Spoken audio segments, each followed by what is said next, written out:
এগৰাকী বিধৱা মহিলাৰ সৈতে প্ৰেমৰ চলনাৰে দৈহিক সম্পৰ্ক স্থাপন কৰি ৰঙাঘৰৰ আলহী হ'ল গাঁও পঞ্চায়তৰ GRS। যি সময়ত চৰকাৰে নাৰীক অগ্ৰাধিকাৰ দি নাৰী সুৰক্ষাৰ ক্ষেত্ৰত কঠোৰ হৈছে, ঠিক তেনে সময়তে মৈৰাবাৰীৰ ভেলৌগুৰিত সংঘটিত হৈছে নাৰী নিৰ্যাতনৰ ঘটনা। মৈৰাধজ গাঁও পঞ্চায়তৰ GRS গুলজাৰ হুছেইনক ভেলৌগুৰি আৰক্ষীয়ে আটক কৰিছে। ভেলৌগুৰি গাঁৱৰে এগৰাকী বিধৱা মহিলাক বিয়া কৰোৱাৰ প্ৰলোভন দি দীৰ্ঘদিনে দৈহিক সম্পৰ্ক স্থাপন কৰি পিছত বিয়া পাতিবলৈ অস্বীকাৰ কৰাত মহিলাগৰাকীয়ে কাষ চাপে আইনৰ। উল্লেখযোগ্য যে পূৰ্বে 2021 চনতো 187/21 নং গোচৰত পক্সো গোচৰত জেল হাজতলৈ গৈছিল গুলজাৰ হুছেইন। আনহাতে গুলজাৰ হুছেইনৰ পত্নী গাঁও প্ৰধান হোৱা হেতুকে মহিলাগৰাকীক বিভিন্ন ভাবুকি প্ৰদান কৰা বুলিও অভিযোগ উত্থাপন হৈছে গুলজাৰৰ বিৰুদ্ধে। মহিলাগৰাকীয়ে এজাহাৰ দাখিল কৰাত আৰক্ষীয়ে 4/24 নঙত এক গোচৰ ৰুজু কৰি GRS গুলজাৰক গ্ৰেপ্তাৰ কৰে। হয়, চাওক, আমাৰ মৈৰাবাৰী ব্লকৰ আণ্ডাৰত মৈৰাধজ গাঁও পঞ্চায়তৰ চাকৰি কৰা GRS গুলজাৰ হুছেইন, লম্পট গুলজাৰ হুছেইন। আজি চাওক, আমাৰ এই গোটেই বেলগুৰি গাঁৱত আজি কিছুদিন পূৰ্বে আমাৰ ইটাভাটাত কাম কৰি থকা এজন কৰ্মৰত ইটাভাটাৰ কৰ্মচাৰী, তেওঁৰ ছোৱালী এজনী 12-13 বছৰ বয়সীয়া। এই ছোৱালীজনীৰ লগত তেওঁ মানে অবৈধ সম্পৰ্ক কৰে, জোৰ জবস্তি। তাৰ ওপৰত মোকদ্দমা হৈছে, কেছ চলি আছে, তেওঁ জেল খাটি আহিছে। এতিয়ালৈকে কেছ চলি আছে। আৰু তাৰ কিছুদিন পিছতে আকৌ আৰু এজনী আমাৰ এই বেলগুৰি গাঁৱৰ তেওঁৰ গিৰিয়েক আছিলে এটা স্কুলৰ শিক্ষক।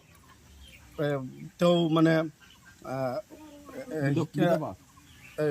বেঞ্চাৰ স্কুলৰ শিক্ষক আছিলে। তেওঁ মৰিছে। তেওঁৰ ঘনীয়েক আমাৰ অংগনবাদীত চাকৰি কৰি আছে।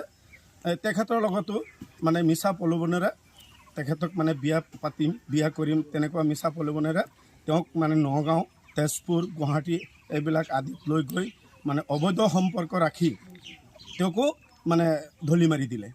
তেতিয়া তেওঁ গৈ পেলাই কেছ কৰিছে, খুজিছে, কেছ কৰিছে। আমাৰ গাঁৱৰ ৰাইজৰ হাততো বিচাৰ দিছে, বিচাৰ খুজিছে। কোনো একশ্যন ৰিয়েকশ্যন ইয়াত হোৱা নাই। এগৰাকী বিধৱা মহিলা, এই মহিলাজনীৰ লগত মানে কিবা অবৈধ সম্পৰ্ক তেখেতৰ আছিলে। আৰু আমি গম পাওঁ যে তেওঁৰ নামত কিবা FIR হৈছে। যোৱাকালি ৰাতি তেওঁ এৰেষ্ট হৈছে। আজি চাওক, এই লম্পট মানে জনে যি অৱস্থা আমাৰ এই গাঁৱত কৰি আছে, এইটো আমাৰ মানে ঘৃণনীয় কথা। আমাৰ বেলগুৰি ৰাইজৰ কাৰণে ঘৃণনীয় কথা হৈ গৈছে। ইয়াৰ উপযুক্ত শাস্তি আমি বিচাৰোঁ, আৰু ইয়াৰ বিচাৰ লাগে। আমি অসম চৰকাৰৰ ওচৰত আমি মানে প্ৰত্যক্ষভাৱে আমি জনাওঁ যে এই লম্পটজনক, এই GRS লম্পটজনক যাতে উপযুক্ত বিচাৰ কৰে।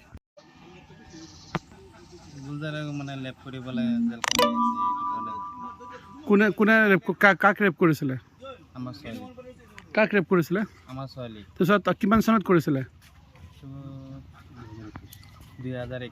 2021 কৰিছিলে। তাৰ কামেই এইটো নেকি? এনেকুৱা আৰু এবাৰ এজনক কৰিছে তাঁতিকটা এজন মহিলাক এনেকুৱা কৰিছিল। পিছত তাক জেলত দিছিল। পিছত কিবা আকৌ ছুটি আহিছে। আহি পেলাই এইজন মানুহৰ ছোৱালী, সৰু ছোৱালীজনী, এই 14-15 বছৰমান হৈছে, এইজন ছোৱালীক আকৌ ৰেপ কৰিছে। ৰেপ কৰিলে তেখেতে জেলত দিয়া হৈছিল। তেখেতে ছুটি পেলাই আহিছে মানে এতিয়া কেছটো আছে, সি হাজিৰ হৈ আছে। তাৰপিছত আকৌ এবাৰ এই আমাৰ বেলগুৰিতে এজন মহিলাৰ লগত কিবা কিবি আকৌ জেং হৈছে। জেং হ'লে এইটো কিবা কেছ এটা কৰিছিল না কি কৰিছিল সেইটোতো আমি নাজানো। সেইটো কেছটো এতিয়া আছে না নাছে সেইটো আমি নাজানো। কিন্তু এতিয়া সি এনেকৈ মানুহ, এইটো একদম মানে কি ক'ম, তাক এনেকুৱা জেল দিব লাগে নহয়, একদম জীৱনত জেল দিব লাগে। আৰু গুলজাৰে এইবাৰ যিটো ঘটনা হৈছে, মহিলাগৰাকীক বোলে বিয়া পাতাৰ প্ৰলোভন দিছিলে, তাৰপিছত এতিয়া নকৰাৰ কাৰণে আজি আৰক্ষীয়ে আটক কৰিছে। আপোনালোকৰ গাঁৱৰ তেওঁৰ ৱাইফো বোলে গাঁও প্ৰধান, কি ক'ব? শুনিছোঁ বিয়া কৰিব বুলি। ছোৱালীজনী মানে শিক্ষক, বিবাহিত আছিল। আৰু তেওঁৰ ল'ৰা ছোৱালী 4টামান আছে, 4টামান ল'ৰা ছোৱালী আছে। বিধৱা মহিলাজন, তাক এই অংগনবাদী শিক্ষক, অংগনবাদীৰ প্ৰধান শিক্ষক। গুলজাৰে কি কৰে? গুলজাৰ GRS, তাৰ গিৰিয়েক মেম্বাৰ হেৰি গাঁওবুঢ়া আমাৰ গাঁৱৰ কিবা কিবা হ'লে আকৌ গাঁওবুঢ়া সি ওলাই যায় যে ইটো কৰিম সিটো কৰিম গাঁওবুঢ়া নিজে ওলাই যায় মহিলাজনী সি আগতে ওলাই যায় তে মতা মানুহটো ওচৰত আহিব নোৱাৰে সি জান টান যি কৰি থাকে মৈৰাবাৰীৰ পৰা নাছিৰুৰ ৰহমানৰ ৰিপৰ্ট ডিটক্স এনি